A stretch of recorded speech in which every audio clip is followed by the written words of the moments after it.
आचार्य शंकर भारत में वैदिक धर्म के पुनः जागरण में सर्वोपरि नाम है। आद्य शंकराचार्य ने शास्त्रीय ज्ञान की प्राप्ति के साथ ब्रह्मत्व का भी अनुभव किया था। उनके व्यक्तित्व में अद्वैतवाद, शुद्धाद्वैतवाद, विशिष्टाद्वैतवाद और निर्गुण ब्रह्म के साथ सगुण साकार की भक्ति की धाराएं समाहित थी।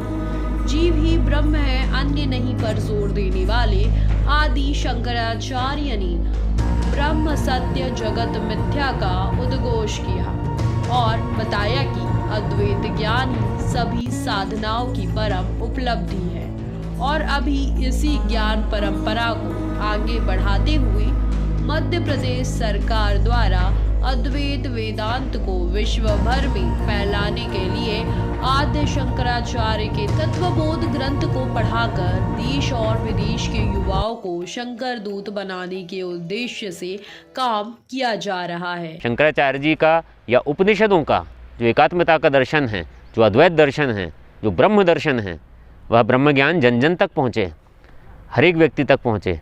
इस संकल्पना के साथ मध्य प्रदेश शासन के आचार्य शंकर सांस्कृतिक एकता न्यास द्वारा ओमकारेश्वर में बहुत बड़ा प्रकल्प लाया जा रहा है, जिसका नाम है एकात्म धाम, जहां शंकराचार्य जी की 108 फीट ऊंची धातु की एक प्रतिमा, एक अद्वैत लोक नाम का शंकर संग्रहालय और एक आचार्य शंकर अंतर्राष्ट्रीय अद्वैत वेदांत संस्थान की स्थापना की जा रही है, जिसमें गुरुकुल भी होगा, जिसमें शोध केंद्र भी होंगे।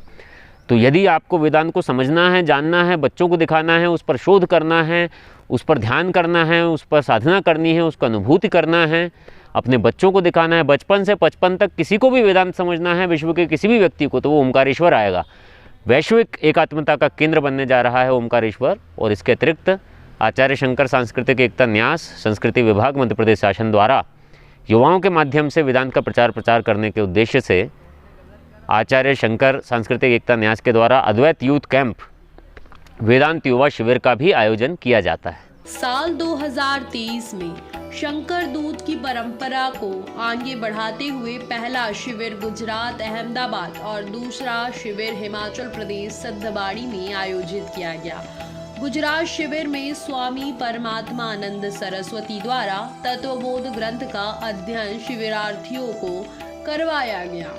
वहीं 21 से 30 मार्च तक हिमाचल प्रदेश सिद्धवाड़ी में चलने वाली शिविर में स्वामी अव्यानंद सरस्वती के सानिध्य में सभी शिविरार्थियों ने आचार्य शंकर द्वारा रचित तत्वबोध ग्रंथ का अध्ययन किया।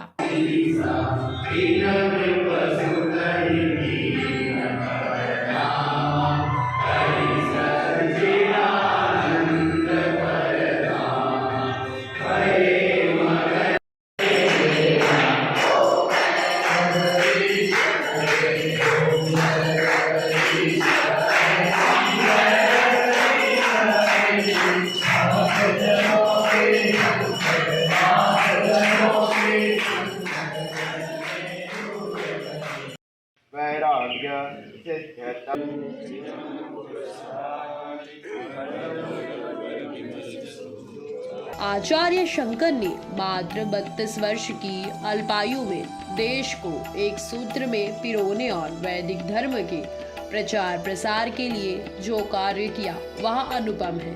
उनके समस्त कार्यों का मूल्यांकन करना हमारे बस में नहीं है। आचार्य शंकर ने विश्व गुरु भारत को उत्तर, दक्षिण, पूर्व, पश्चिम हर दिशा से जोड़ने का अद्भुत काम किया है। जलेस्मिन् सन्निधिं कुरु श्रवणनयनजं वा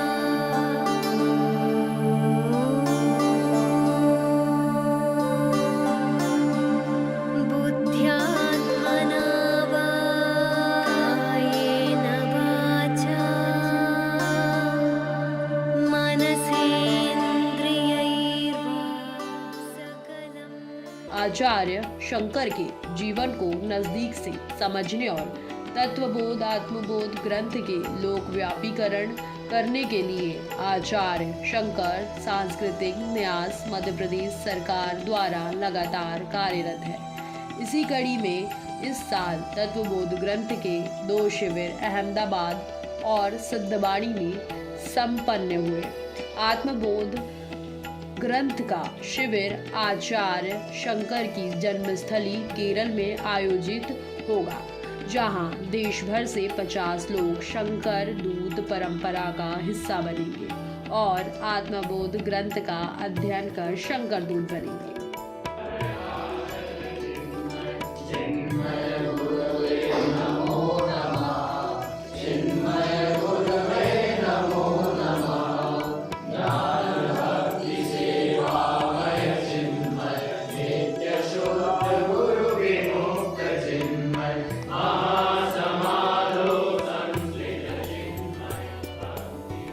अद्वैत वेदांत के प्रणेता, संस्कृत के विद्वान, उपनिषद व्याख्यात और हिंदू धर्म प्रचारक आचार्य शंकर को हिंदू धार्मिक मान्यता के अनुसार भगवान शंकर का अवतार माना जाता है। इन्होंने लगभग पूरे भारत की यात्रा की और इनके जीवन का अधिकांश भाग उत्तर भारत में बीता। शंकराचार्य को भारत ही नहीं अपितु सारे संसार के उच्चतम दार्शनिकों में महत्व का स्थान प्राप्त है। उन्होंने अनेक ग्रंथ लिखे हैं, किंतु उनका दर्शन विशेष रूप से उनके 3 भाष्यों में, जो उपनिषद, ब्रह्मसूत्र और गीता पर है, मिलता है।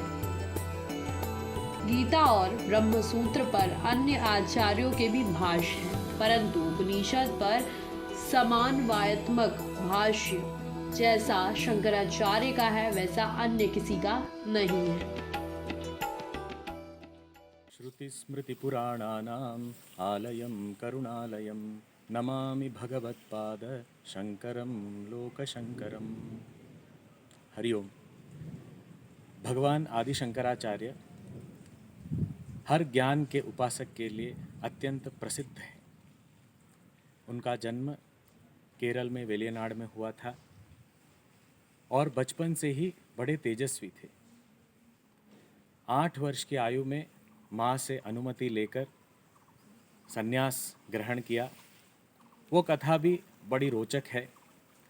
एक बार पूर्णा नदी में स्नान करने गए बाल शंकर को एक मगरमच्छ ने पानी में खींचना शुरू किया।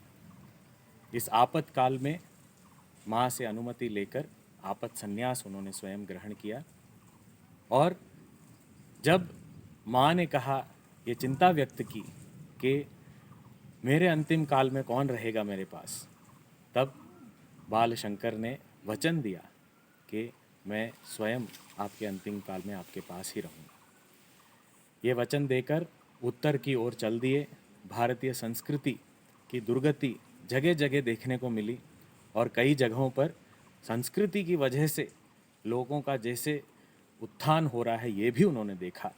उनको समझ में आया कि हमारे शास्त्र, हमारा धर्म, हमारी संस्कृति, इसकी रक्षा करना अनिवार्य है और इसको सही रूप से समझना वो भी बहुत बहुत आवश्यक है। इसी को ध्यान में रखते हुए उत्तर भारत में ओंकारेश्वर पहुँचे, जहाँ नर्मदा जी के किनारे उन्हें उनके गुरु श्री गोविंद भगवत पाद मिले। जब गुरु ने पूछा तुम कौन हो, तो परिचय में उन्होंने बहुत सुंदर 10 श्लोक बताए, जिसमें उन्होंने अपना परिचय देते हुए कहा, ये शरीर मन आदि मैं नहीं हूँ, मैं तो वो सच्चिदानंद ब्रह्म हूँ। गुरु अत्यंत प्रसन्न हुए, उनकी शिक्षा प्रारंभ हुई और भगवान शंकराचार्य जी ने ये इच्छा व्यक्त की गुरु को कि मैं उपनिषदों पे कुछ भाष्य लिखना चाहता हूँ। गुरु ने कहा, पहले विष्णु सहस्र नाम पर भाष्य लिखकर दिखाओ। जब गुरु ने उसे देखा तो इतने प्रसन्न और प्रभावित हुए। गुरु ने कहा कि अब किसी बात की अनुमति लेने की आवश्यकता नहीं है, तुम लिखो। तो प्रस्थान त्रयी पर, उपनिषद, भगवद गीता और ब्रह्मसूत्र पर भगवान आदि शंकराचार्य जी के भाष्य अत्यंत प्रसिद्ध ही नहीं, उन्हें प्रमाण भी माना जाता है। भगवान आदि शंकराचार्य की शैली जो समझाने की है वो अत्यंत सरल पर गंभीर भी है और ऐसे भाष्यों का निर्माण करते हुए उनके आयुष्य के अंत में 16 वर्ष उनके पूरे होने जा रहे थे और उस समय भगवान वेद व्यास जी जो कि चिरंजीवी हैं उनके दर्शन हुए। वेद व्यास जी ने ब्रह्मसूत्र के बारे में कुछ प्रश्न पूछे, उसका उत्तर पाकर प्रसन्न हुए वेद व्यास जी ने उन्हें और 16 वर्ष जीवन दान दिया। इन 16 वर्षों में भगवान शंकराचार्य जी ने देश भर में पदयात्रा कर कर दिग्विजय यात्रा में निकलकर जगह जगह जाकर शास्त्रार्थ करके इस अद्वैत वेदांत की स्थापना की। इस अद्वैत वेदांत मत के बारे में आज हम जो भी जितना भी जानते हैं समझते हैं वो केवल भगवान आदि शंकराचार्य जी को ही इसका श्रेय जाता है। वे स्वयं युवा थे और युवा के मानस को जानते थे और इसी प्रकार युवाओं तक ये ज्ञान पहुँचे, इसके लिए आज मध्य प्रदेश सरकार भी प्रयत्न कर रही है और आज ये युवा शिविर भी यहाँ पर आयोजित हो रहा है जिसमें इतने सारे युवा एकत्रित हुए हैं भगवान आदि शंकराचार्य जी के अद्वैत मत को समझने के लिए, ये ज्ञान प्राप्त करने के लिए और वेदांत के अंतिम लक्ष्य तक पहुँचने के लिए। इसी प्रकार मनुष्य जीवन की सार्थकता तक पहुँचे और ये युवा शंकराचार्य जी के दूत बनकर जगह जगह जा पाएँ, इसी के लिए ये आयोजन यहाँ पर हुआ है। ये सिद्धबाड़ी हिमाचल प्रदेश सिद्धों की भूमि है और चिन्मय मिशन का ये सांदीपनी हिमालय गुरुकुल भी है जहाँ पर ये कार्य हो रहा है और ये शिविर संपन्न होने जा रहा है। हम सभी युवाओं को, युवा शंकर दूतों को शुभकामनाएं देते हैं कि वे दूत बनकर इस ज्ञान को जन जन तक पहुँचाएँ, घर घर तक पहुँचाएँ। हरिओम। हिमाचल प्रदेश सिद्धबाड़ी में 21 से 30 मार्च तक चलने वाले तत्वबोध ग्रंथ शिविर में स्वामी अव्यानंद सरस्वती के सानिध्य में सभी शिविरार्थियों ने आचार्य शंकर द्वारा रचित तत्वबोध ग्रंथ का अध्ययन किया।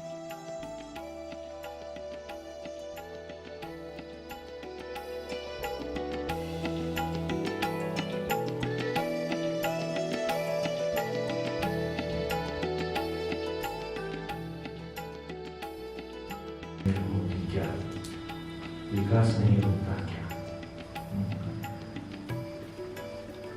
इच्छाओं की समाप्ति, प्रश्न है इच्छाओं की समाप्ति से महत्वाकांक्षाएं समाप्त नहीं होती क्या? विकास नहीं रुकता क्या? क्या विकास रुक जाता है क्या? प्रश्न इसमें अपना नाम किसका है? ये प्रश्न अपना नाम लिखने को बोला था, ठीक है। हमारी देखो हमने दूसरा लंबा गहरा श्वास भरते हुए ओंकार के लिए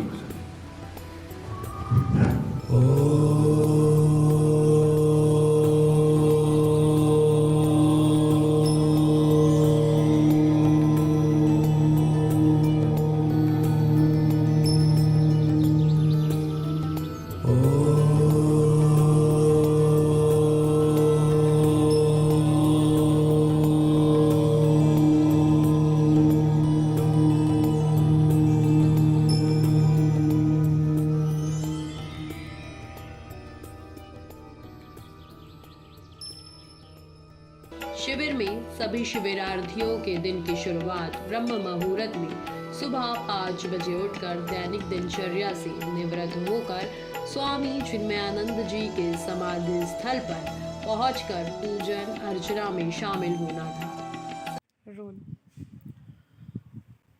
ओम श्री चिन्मय सद्गुरवे नमः। हरिओम। हम यहाँ बैठे हैं परम पूज्य गुरुदेव स्वामी चिन्मयानंद जी महाराज के समाधि स्थल पर सिद्धबाड़ी हिमाचल प्रदेश में। पूज्य गुरुदेव एक बाल्यावस्था से ही बहुत विचार प्रधान थे। बचपन से ही वे अनेक चीज़ों के बारे में बहुत उत्सुक थे, जिज्ञासु थे और घर में लंबी लंबी पूजाएं चलती थीं और उस समय पर क्योंकि एक बच्चे का मन नहीं लगता स्वाभाविक रूप से, खेल खेल में उन्होंने एक ध्यान का एक बहुत सुंदर एक प्रक्रिया उन्होंने ढूंढ ली। वे भगवान सदाशिव के एक सुंदर चित्र की ओर पूरी तरह से ध्यान केंद्रित करके देखते थे और आंखें बंद करके उसी चित्र को अपने मन में देखने का प्रयास करते थे।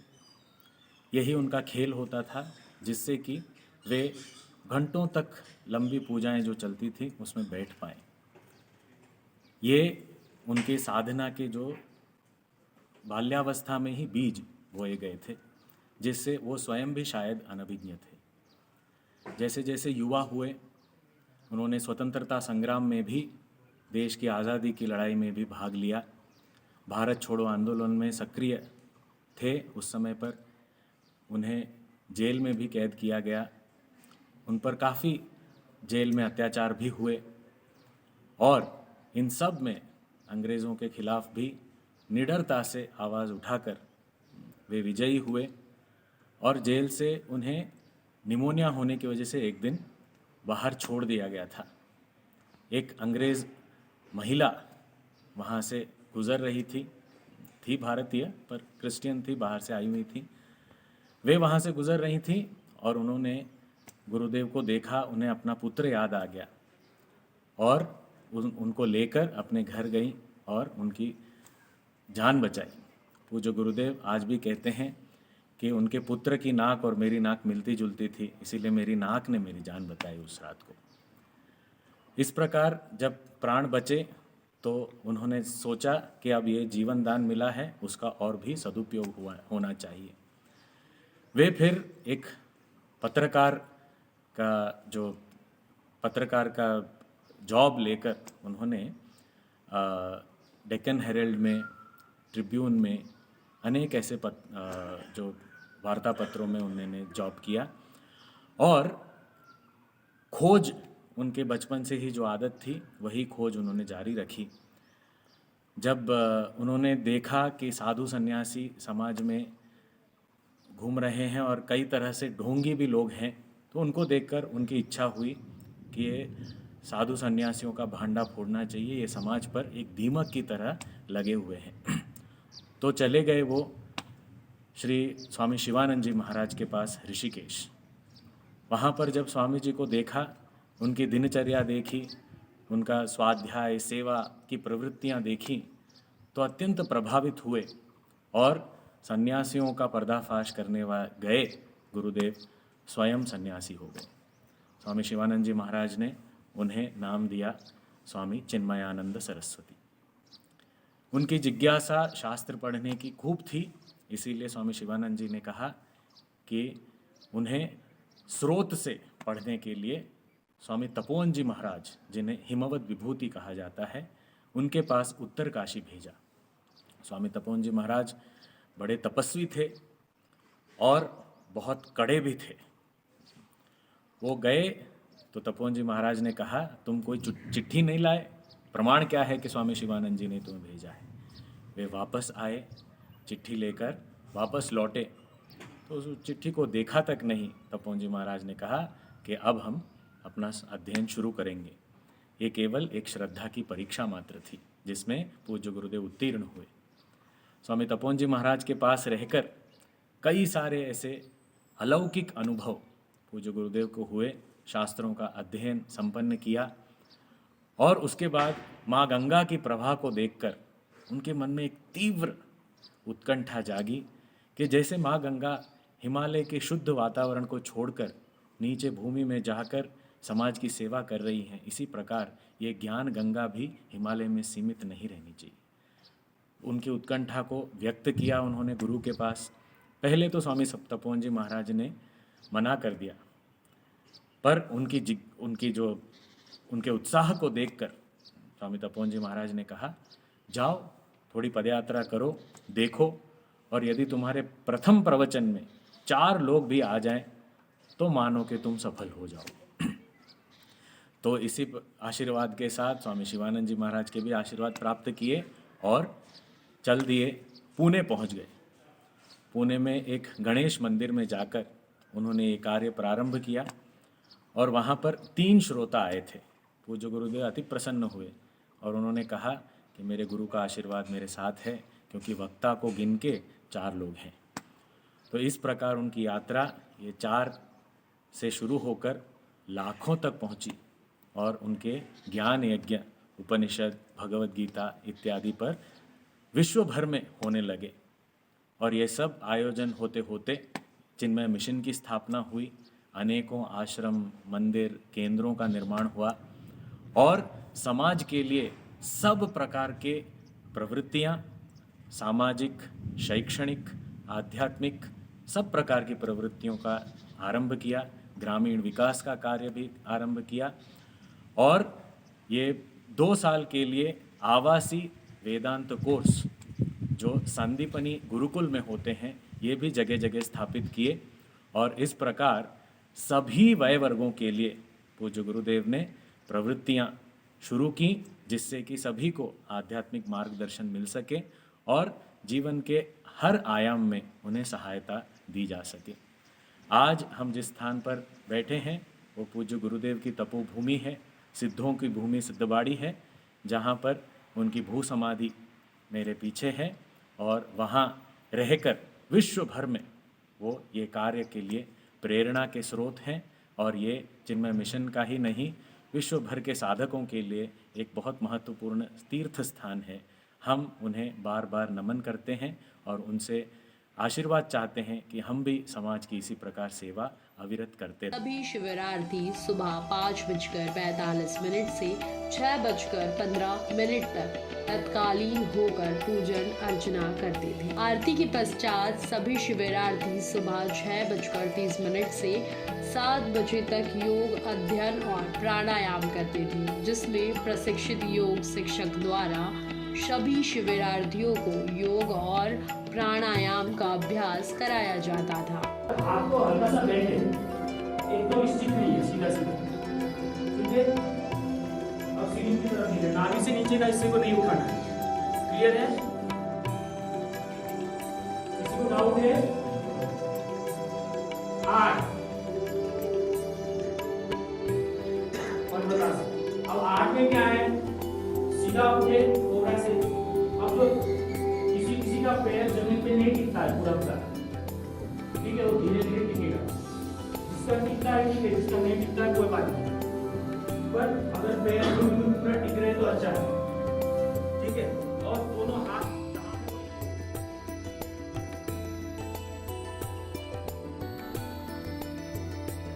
15 मिनट के चाय पानी पीने के विराम के बाद सुबह 7:15 से 8 बजे तक स्वामी अव्यानंद सरस्वती के सानिध्य में सभी शिविरार्थियों को तत्वबोध ग्रंथ का अध्ययन कराया जाता था और तत्वबोध के सार को समझाया जाता था।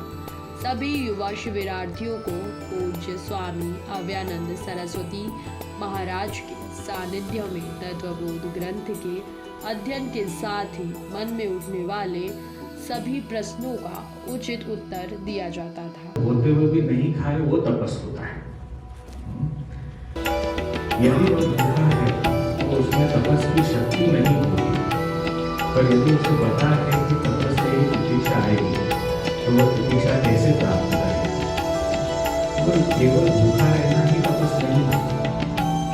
समटाइम्स आपको तो बहुत फेवरेट फूड नहीं है तो वो भी आप खा लेते हो, तो उसमें खाना इस तपस, तो वो beyond life and destination is तपस, तो वो outside of the comfort zone is तपस। It is not necessarily to eat और नॉट टू ईट, वो कोई पर्टिकुलर एक्शन नहीं है, it is spirit with which any action is performed. तो जो भी जिस भी रोड पर तपस हो, आप अपने कंफर्ट जोन से अपने आप को बाहर निकालो, you are increasing your Depressed people cause self-harm. We all know that Sansaric Sukha will cause harm. While knowing that Vairagya should be achieved, so are we essentially causing self-harm?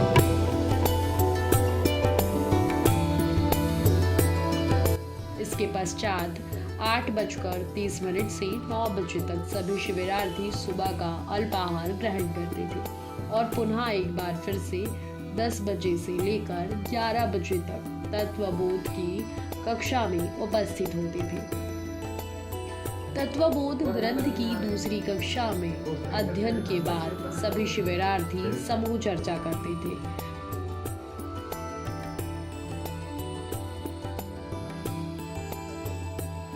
तदुपरांत दोपहर का भोजन करने के बाद सभी शिविरार्थी आराम करने के लिए अपने अपने कक्ष की ओर रवाना होते थे। दोपहर 1:30 से 2:30 तक आराम करने के बाद शिविरार्थियों के दिमाग को ताज़ा रखने के लिए खेलकूद, प्रश्नोत्तरी, ट्रेजर हंट और अन्य सांस्कृतिक गतिविधियां कराई जाती।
सुबह से लेकर शाम तक पूरे 10 दिन शिविर में इस तरह की गतिविधियां होती रहती हैं और शिविरार्थियों को तरोताज़ा रखकर तत्वबोध ग्रंथ का ज्ञान दिया जाता है और सभी शिविरार्थियों से ये अपेक्षा की जाती है कि वो इस ज्ञान को शंकर दूत बनकर उनके पास जो माध्यम है उसके द्वारा लोगों तक पहुंचाने का कार्य करें।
अद्वैत वेदांत की शिक्षा देने के लिए मध्य प्रदेश सांस्कृतिक विभाग द्वारा साल 2020 में शुरू हुई अद्वैत यूथ जागरण शिविर की यात्रा और ज्यादा बड़ी, विस्तृत एवं शंकर दूतों की संख्या में बढ़ोतरी हो गई है। साल 2020 में जहां सांस्कृतिक विभाग द्वारा 25 लोगों को अद्वैत वेदांत के लिए शिविर में चुना जाता था, अब उनकी संख्या बढ़ाकर 50 हो गई है। वहीं साल 2023 में शिविर की संख्या बढ़ाकर 3 से 6 कर दी गई है। इस साल के 2 शिविर अहमदाबाद, गुजरात और हिमाचल प्रदेश सिद्धवाड़ी में आयोजित हुए, लेकिन आपके लिए खुशखबरी ये है कि एक बार फिर से आचार्य शंकर सांस्कृतिक एकता न्यास द्वारा वेदांत युवा शिविरों का आयोजन किया जा रहा है, जिसमें जुलाई, अगस्त और नवंबर माह में आयोजित होने वाले 3 शिविर के लिए न्यास द्वारा ऑनलाइन पंजीयन शुरू कर दिया गया है।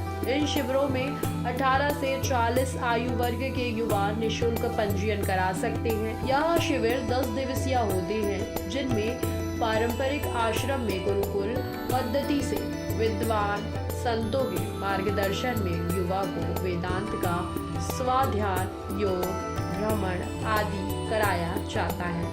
चिन्मय तपोवन गुरुकुल आश्रम जो धर्मशाला में हिमालय की गोद में स्थित है, पूज्य गुरुदेव स्वामी चिन्मयानंद जी, जिनको विश्व भर में लोग जानते हैं, उन्होंने यहाँ इसकी स्थापना की और यहाँ पे वेदांत सत्र का प्रारंभ किया, जहाँ पे अपने आप को जानने के अधिकारी जो मुमुक्षु हैं, जानना चाहते हैं सत्य को कि सत्य क्या है, सुख क्या है, उसको पाना चाहते हैं, उसका जो मार्ग है यहाँ पे दिखाया जाता है।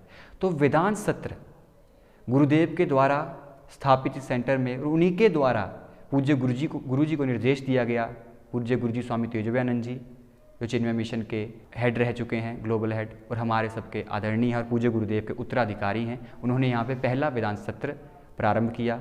उनके अंतर्गत उस समय 21 विद्यार्थियों ने यहाँ पे वेदांत सत्र का पूर्ण किया, अध्ययन किया, और उसके बाद निरंतर ये गंगा जो है ज्ञान गंगा बहती चली गई। और आज 2021 से 2023 में 13वां वेदांत जो सत्र है वो चल रहा है, और उसी सत्र का मैं छात्र हूँ। न्यास की ऑफिशियल वेबसाइट है www.oneness.origin.in पर पंजीयन एवं विस्तृत जानकारी उपलब्ध है। आप इस पर जाकर अपना पंजीयन निःशुल्क करवा सकते हैं, और आप इस वेबसाइट में जाकर शिविर की सारी जानकारी ले सकते हैं। इसी के साथ धन्यवाद।